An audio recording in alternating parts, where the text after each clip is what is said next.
is SSgt Arturo.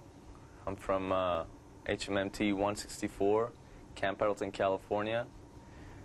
Air wing, thermal air wing. And this is my story. About the summer of 2004, I decided I would purchase a bike. I didn't immediately go out and purchase one. I'm sure my story can relate to a lot of young Marines and sailors. I did my research. You know, I talked to a few of the riders, experienced riders, and I asked, what should I get? I didn't even bother concerning myself with any safety issues, PPE, any of that. I just wanted to know what was best. What was the best bike to start with? And pretty much the consensus was that I should start with something small so that I can move up. So a buddy of mine who I worked with was selling a CBR 600 F4i, and it was a pretty good price, pretty cheap. So I bought it. I jumped on it. And this is about 2 days after I made my decision on buying a motorcycle. Bought the bike, gave the guy the check. I bought the bike. I had somebody else ride it home for me, off base. Had no training prior to it. Never rode a bike.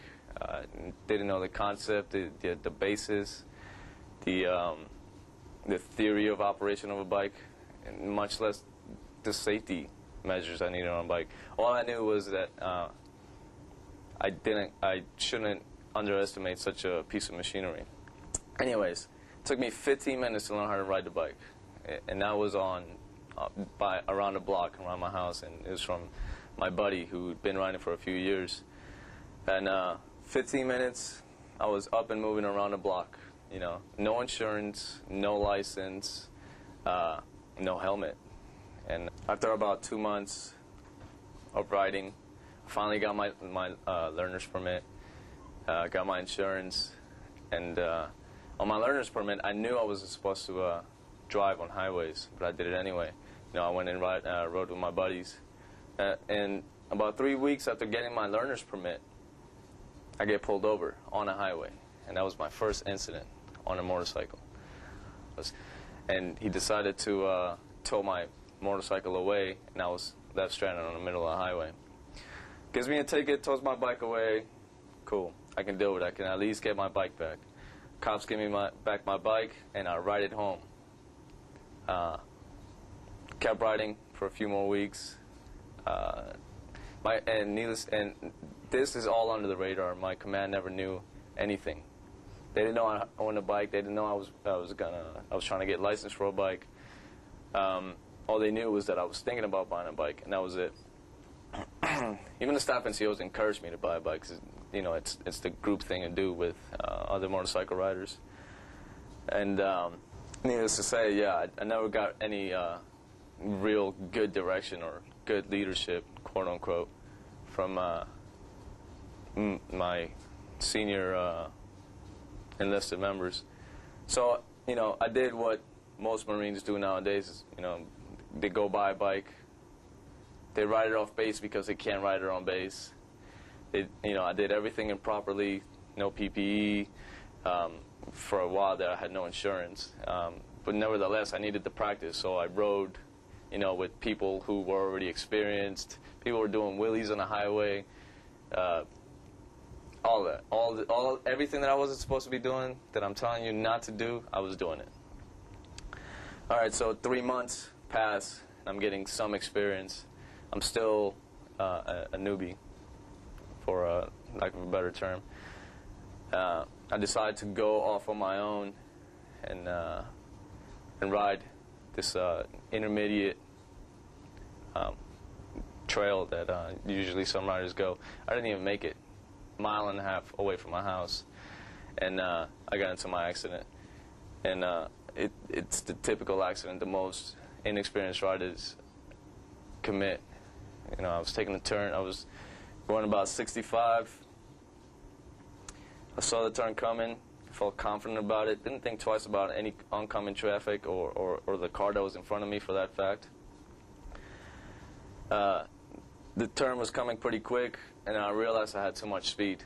I tried my best to, you know, handle the curve as best as I could, but my lack of an experience caused me to press down on the rear brake and press less on the and press too much on the front brake. So I fishtailed back into the turn.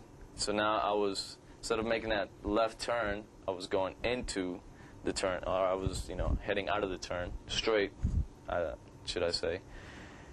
And I blanked out. I didn't know what to do. So the best thing I thought I should do was, dump the bike. And I did. The bike slid, tumbled. As I was sliding, my left knee somehow vaulted me over the air, and I started tumbling. Somehow I ended up in front of the bike. I slid for about 30, 35 feet, hit a boulder about 20 miles per hour, took the breath out of me, and the bike was still heading towards me. Luckily, the bike lost, took all the impact, and it lost its momentum, and it stopped a few feet short of me. I looked around. There was nobody around. I got up, no pain initially, and I walked around my bike. Somebody stopped by and luckily helped me out and took me home, took my bike home, and didn't even go to the hospital. The very next day, my knee was so swollen that I couldn't move it. I was in pain, so I went to the hospital, and ended up that I tore my PCL. So what I want to relate to everyone here is that I understand why we do the things that we do. We want to ride a bike. We go out and purchase it. We hide it from the command, and in doing so, we miss the chances or a chance to receive the tools that we need to avoid such hazards, to avoid such accidents. I was lucky. Some people end up with more serious injuries, even death. It's common. People take that turn too fast and hit a rail and die. Simple as that. And it's true. It's going to happen. It happened to me. I didn't think it would happen to me. There's a saying that says, it's not if you lay it down, it's when you lay it down. My advice is to take these tools that are out there and absorb and use all these opportunities to, avoid such hazards. There are leaders out there. There are Marines who are willing to properly teach you how to ride a bike or to send you through the right channels to ride a bike. If you keep it to yourself, you're doing yourself a disservice. If you're not doing everything right, you're going to end up either dead or hurt, and you shouldn't take that lightly. You shouldn't also be going out there with the mentality that it's not going to happen to you, because it will. Eventually it will, and it may not be your fault at all. Listen to people who have survived their stories, for sure, and listen to take these tools and take these lessons learned to heart.